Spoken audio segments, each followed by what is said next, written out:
I can't believe it's happened again. I'm sick of seeing it everywhere. It haunts me. It's in my nightmares. It's in all of my waking hours. It's everywhere. The number 7. Another games journalist has given another video game a 7 out of 10. And today I'm going to tell you why that's fairly common, actually, because there is like a pretty good reason for it, or maybe not necessarily a good reason. I'm not trying to color this reason in any direction. It's just a reason that you see 7 out of 10s as being common, to the extent where we now sometimes refer to 7 as like an average, which is weird, but let me just explain. First, if you don't know me, sometimes people meme on me for mentioning this, but you'd be surprised the amount of people who comment on my videos who don't even know what my current job is and assume that I'm a full-time YouTuber, let alone a job I used to have. So that's why I sometimes say it. Turns out people don't know stuff. And I used to work at IGN. I was a writer there for 3 whole years, which makes me exceptionally qualified. The most professional, lauded source on the internet, educated to such a high degree. I started, and I feel like that really sells it. The one person on the planet equipped to tell you that step 1, before we get into the rest of this video, is some of y'all take game reviews way too seriously. I will explain why the 7 out of 10 is so common and why it's memed because it's so common and that it doesn't make sense. I feel like so many conversations about game reviews would be like so much more chill if you just remember that it's just some fucking guy's opinion. I used to be that fucking guy. It's just some fucking guy has an opinion on something. That's all a game review is. The fucking guy who writes the review is no more or less qualified to have an opinion on any other fucking guy on the street about a game. That is my genuine opinion. That is the opinion that I held when I did it and got paid for it.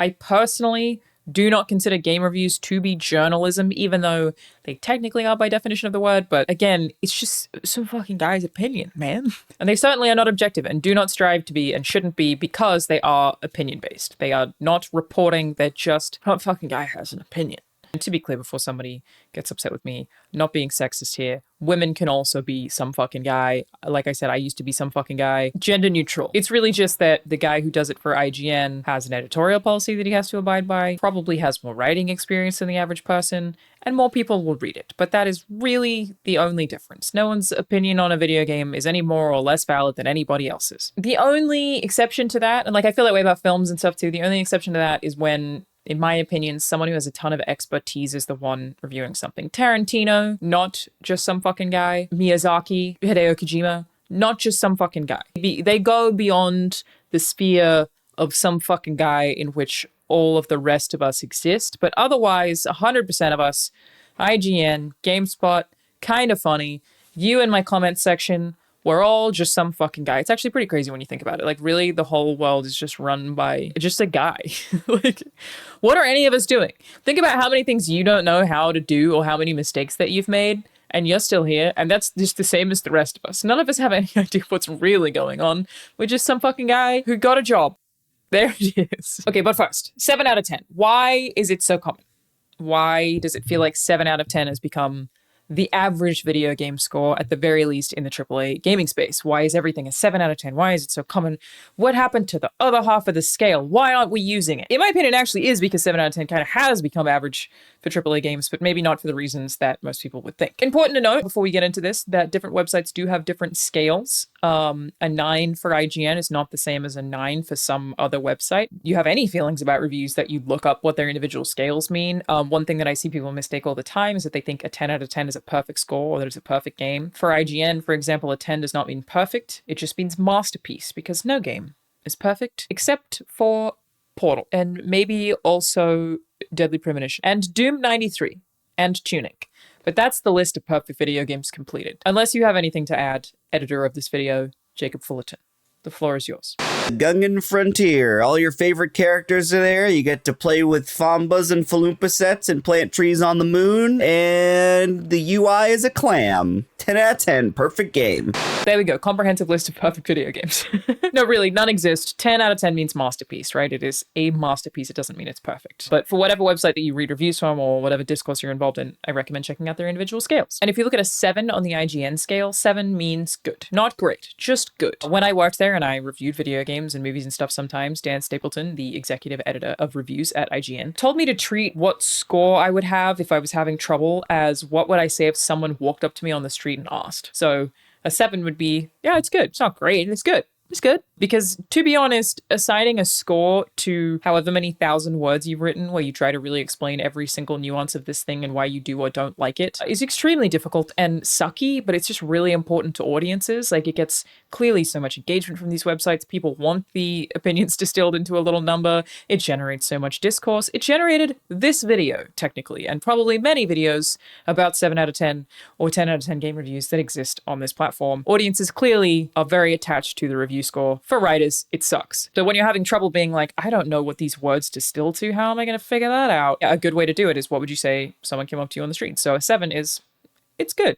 It's not great, it's good. And firstly, that does encompass a lot of video games, especially when you're a reviewer. People who review games or play games professionally are, by virtue of the thing that is their job, playing a lot more video games than most people. Now, before you get mad at me for that, it's just that they're allowed to do it during work hours. So they're playing more video games than every other human who has a job that is not in the games industry because they're allowed to play games at work. So like by default, they have more hours on any given day in which they can/are playing video games. But because the average games journalist is able to play more video games than the average reader, it's kind of another reason that a review is just some fucking guy's opinion. What somebody who has played 1,000 games thinks of a game is inherently going to be different to what somebody who's only played 100 games thinks of a game, because you are coming into that with that wealth of knowledge, experience, and those set your expectations. Like, you might find something bland or generic because you've played 10 other games like it. If someone has played less games than you, they may not feel that way. Imagine somebody playing Star Wars Outlaws as their very first Ubisoft game. I myself was like, I'm kind of burnt out of Star Wars. I'm kind of burnt out with the Ubisoft formula right now. This feels very samey. It's not grabbing me. So I tried and I decided that I wasn't going to play any more of it. But someone who's never played a Ubisoft game before might be like, holy shit, this is crazy. What is this? We're all just a bunch of guys who have just fucking opinions. It's all so subjective.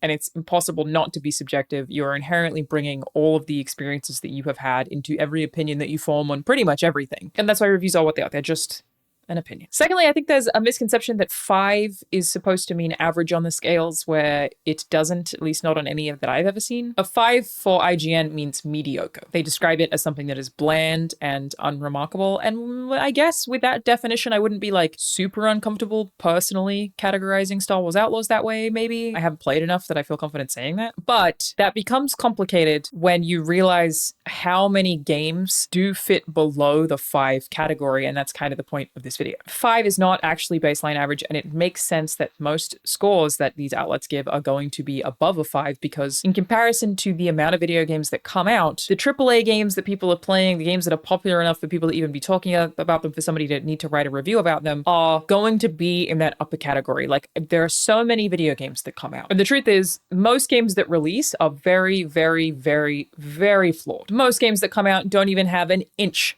of the complexity that you see in something like Star Wars Outlaws. And you may take that with some kind of like offense, as though you think that Star Wars Outlaws is not complex. And that would be totally fair if you compare it to everything else that you've played. But if you compare it to the games that come out, it has incredibly complex systems. Most games aren't even close to that level of complexity. Most games that release have one song, they have maybe 2 inputs, they have very few mechanics. They're just, you kind of press the same button over and over and over again. A lot of them crash all the time. They're very buggy. Sometimes they don't even have music. Most games that come out do not have even like an inch of the complexity or nuance that you are used to in AAA video games. Bad UI, unintuitive controls, just all of the things that net them somewhere between 1 to 5 on a game review scale. That means that they kind of need the space for the 5 to 10 for the other games. We're basically at a point where hundreds, if not thousands, of games are released every single day, usually from one-person teams who do not do it full time. You don't even hear about these games, but I'm going to do an experiment for you all right now. I'm going to boot up the 3 most recent releases on Steam and play them for you right now. I don't know what they are. This is not rehearsed. It's not going to be the games on the bestsellers list, just the most recent releases, new releases on Steam, and I will show you exactly what I'm talking about, of like what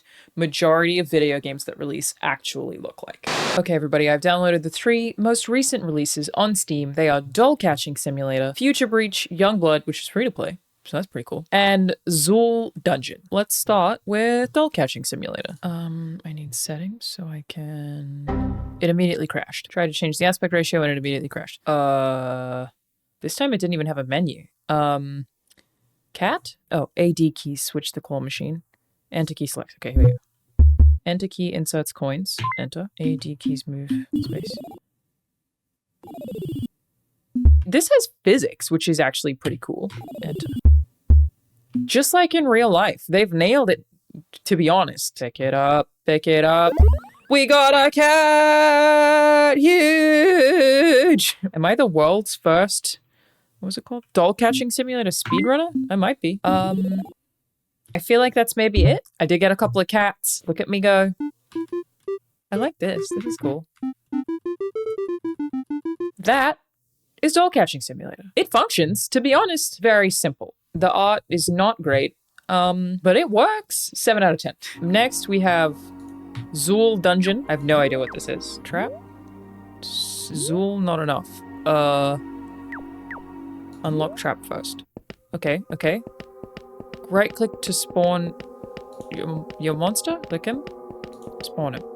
Click him. Spawn him. What's the timer for? Why am I being timed? The surviving hunter, 100 destroy hunter camp. I'm earning money, I think, maybe? Oh, this text. Increase base HP, PT on summon. Increase movement speed on... Oh, yeah, okay. I can wait. I can give him little buffs. That's cool. So now we got like a jacked up Hobu. Am I trying to kill these guys? Oh, okay, yeah. Okay, got it. I think this is... Maybe I just spawn these in to kill these dudes. Oh, did I lose? Oh. Well, that's Zool Dungeon.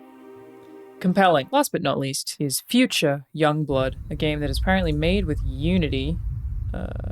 Game? Hello, this is a preview build to show the initial gameplay. Later versions will... Oh, okay, hang on. I can't do this one. As it turns out, Future Breach Youngblood was just a demo, so I'm gonna go back to the Steam library, or the Steam store rather, and we will get... Deep in the dungeon! I need to reach floor 240 to escape from here. Okay, I like the music. Not something I could see myself playing for a super long time at this rate, but it's really just arrow keys, which means you can move through it pretty fast, and it's, you know what, it's pretty fun. Hey, it's not bad. You get the idea. Probably the top 10 looks like that kind of thing. Maybe even more than that. And websites like IGN have to effectively reserve the lower half of their scales for those games because those games exist. They just very rarely review them because most people don't know what they are. Like if people aren't searching for them, people aren't really trying to figure out if they need to buy them or not, so you don't really need to write a review for them.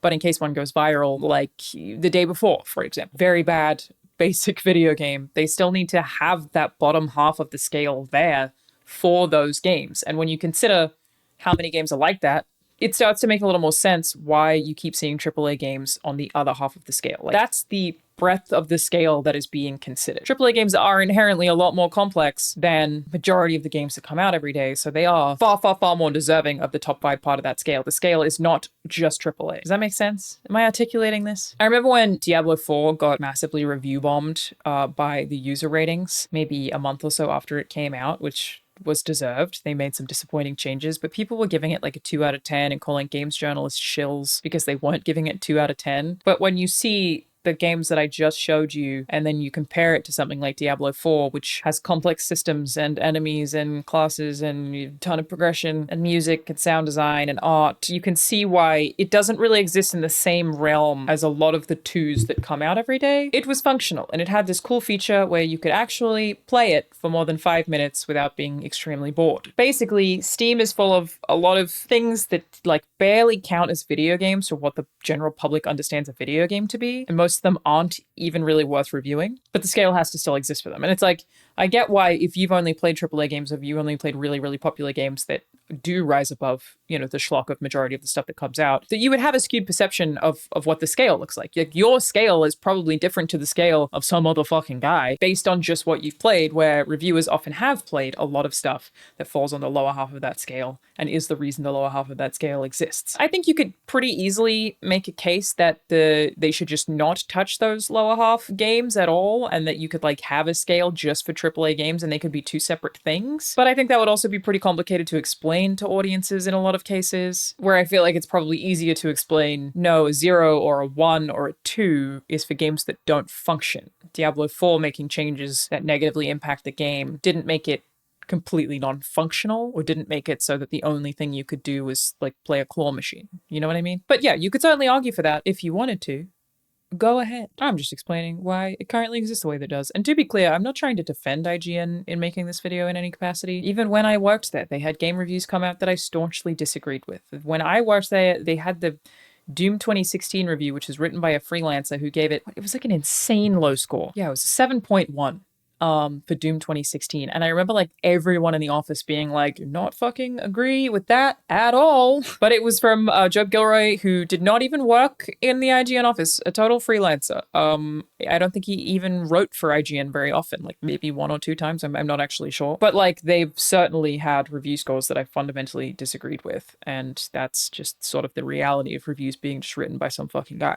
But yes, this is essentially why you might feel like you see so many review scores that are above a 5, or you feel like the lower half of the scale is being underutilized. It's why 7s feel like it might be average, and why I've heard people like call to change the 7 to a 5. But it's just when you factor in games that you probably haven't played or probably haven't heard of, the bottom of the scale gets very, very, very full very fast, and your AAA games start to look a whole lot better in comparison. And finally, I know that this isn't going to sway anybody who like already feels some way about this, but just to establish it, no publisher is giving an IGN reviewer a bunch of money to influence a review score. There are ways that companies try to manipulate positive review scores in ways that I think are extremely egregious and actually far worse than I think the general public realizes. Like, this stuff is huge. I'm gonna make a whole separate video about this. I was gonna put it in this video, but then it's like too many topics in one video. It's a lot. I will make a separate video about basically like publishers, companies trying to influence people to get positive reviews and the manipulative tactics that are used for that. There is so much to say and so much to unpack. But where just handing somebody money to give a game a score, which, by the way, as an aside, I've seen people recently suggest that IGN was paid to give Star Wars Outlaws the 7 out of 10. Why would Ubisoft pay for a 7? A 7? If you're paying a reviewer, you couldn't just slip them, like, you know, company like Ubisoft with a shit ton of money, just like another 50 grand or whatever the fuck, and be like, just make it a 10. Why would they pay for a 7? But handing somebody money to give any review score is extremely illegal. And these companies have giant legal teams who are so hardcore and so intense about this kind of stuff. Their whole job is to prevent the company from getting sued or getting fined. That is the job of these legal departments. I have worked with some of these legal departments. They are annoyingly hardcore. Stupid legal rules where they try to avoid getting sued for the dumbest shit that you're like, nobody's going to sue you for that. And they're like, doesn't matter. Somebody could, so don't do it. Paying somebody to have positive sentiment, even if you disclose it, is illegal. Did you know that? So like if I do a sponsored ad here on YouTube, they cannot ask me to say something that I don't believe. They are not allowed to ever say, hey, can you say this sentence? I think I've received pushback on that maybe once where they were like, can you say that? And I was like, I don't feel that way. And they had to be like, okay, they are not allowed to do that. That is very, very, very illegal and taken very, very seriously. So paying for positive sentiment without disclosure is going to get you fined, but even with disclosure, also going to get you fined. Like, extremely illegal, again, taken very seriously. And asking games journalists specifically to lie about review scores, I think, is one of the dumbest things that a company could possibly do. Like, that's going to come out so fast if it were actually happening. It's an industry full of people who are so poorly paid and are often very bored with the stuff that they're able to write from an industry that gives them like no information about anything and is constantly withholding things and just making them like rehash press releases because